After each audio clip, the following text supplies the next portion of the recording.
Right, with us we have Woody Jacobs, coach of African Stars. Woody, a 2-0 win there for you against Tura Magic. Your thoughts on the game? Well, I think it was a tough encounter as expected, and as I told you earlier, there's Tura Magic is no pushover when it comes to the Premier League.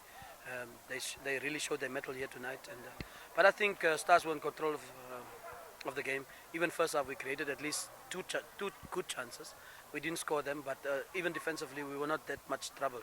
But Tura Magic is a dangerous side, and but I think our defenders, especially Pet, I think he marshaled the defense very well. Second half, we came out and we got that vital goal. Rian, from a good counter-attacking move. Rian played in Asprilla, and he managed to get the goal for us. And I think Jocelyn was excellent tonight. He showed his talent, and he'll be a player for the future if he can stay injury-free, because that has been hampering him, and that's why we didn't see much of him. He has now scored 4 goals in 4 games. So to be honest with you, I think Stars have a good squad, but I don't want to jump the gun and say that we are all there. It's still work in progress, and there's also some mistakes here tonight, and that provides material for us to go back at training and correct, and to become even better. But I'm elated with the victory and happy. And coach, looking at it in the first half, you might have gotten chances to score, but it looked like Tura Magic held you until the second half. What was going on in the first half? Well, I think they overcrowded the midfield, and they didn't give us much room, and we were kicking the ball and giving away possession at times, and that for us was a problem. I changed towards the halftime. I changed the formation. I brought in another player into midfield, and I think we started taking control of the game much better than the first 35-40 minutes. So yes, a tactical change that came in, and we managed to get the goals, and I think we could have scored more. But also that's football. Sometimes the decision making at times let us down. And you're right up at the top of the log. Well, not right at the top, but amongst the top. How are you feeling about that? No, it's early days, Albert, to be honest with you. It's early days. I don't want to jump the gun. I think we only played the 4th game this far. But it shows you that from 12, potential 12 points, we managed to get 10. A little bit, but that's football. We managed only a draw in Chiwarongo, a team that I think we were supposed to beat. But on the day, we didn't play that well. And also playing it in scintillating heat in this country at 1 o'clock in the afternoon, it beats my thinking, to be honest with you.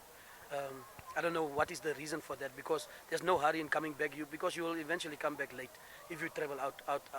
And I also think for a Rundu team or a Walfish Bay team, why can't we play at 5 o'clock or 4 o'clock when the temperatures are not that hot?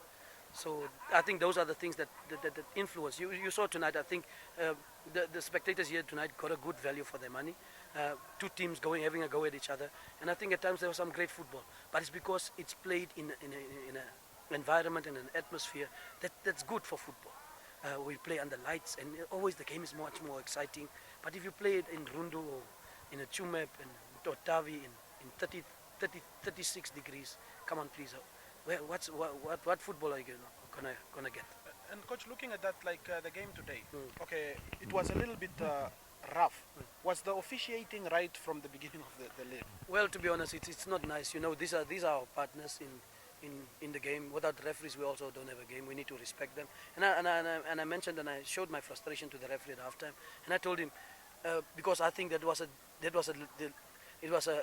taking the man out, preventing a goal scoring opportunity in my book, and in FIFA laws of the game, it's a red card, because that's what it is. Or he didn't even allow. So the officiating not yet up to standard. But I mean, without these guys, there's also no game. I just hope that they can have a mentality of we learning from each other, and that's sometimes that I think referees they forget, and they want to fight you, because he told me that I must coach my team. I was not talking about my team. I was talking about his officiating. And I also know the laws of the game, because that's why I'm in football. And sometimes you get these responses from these guys. It already shows that hands off, you cannot talk to them. But I think we must take hands. Where you go wrong, we must correct. You must go back and critically analyze and reflect on a game like this, like tomorrow, and say, where did I go wrong? I could have done this much more better. They're also human. We need to understand they make mistakes. Yes, and he allowed the flying in of tackles and really getting rough. And I mean, like I told you, there's no love lost between Tura Magic and African Stars. So you could see that in the way that tackles were flying in.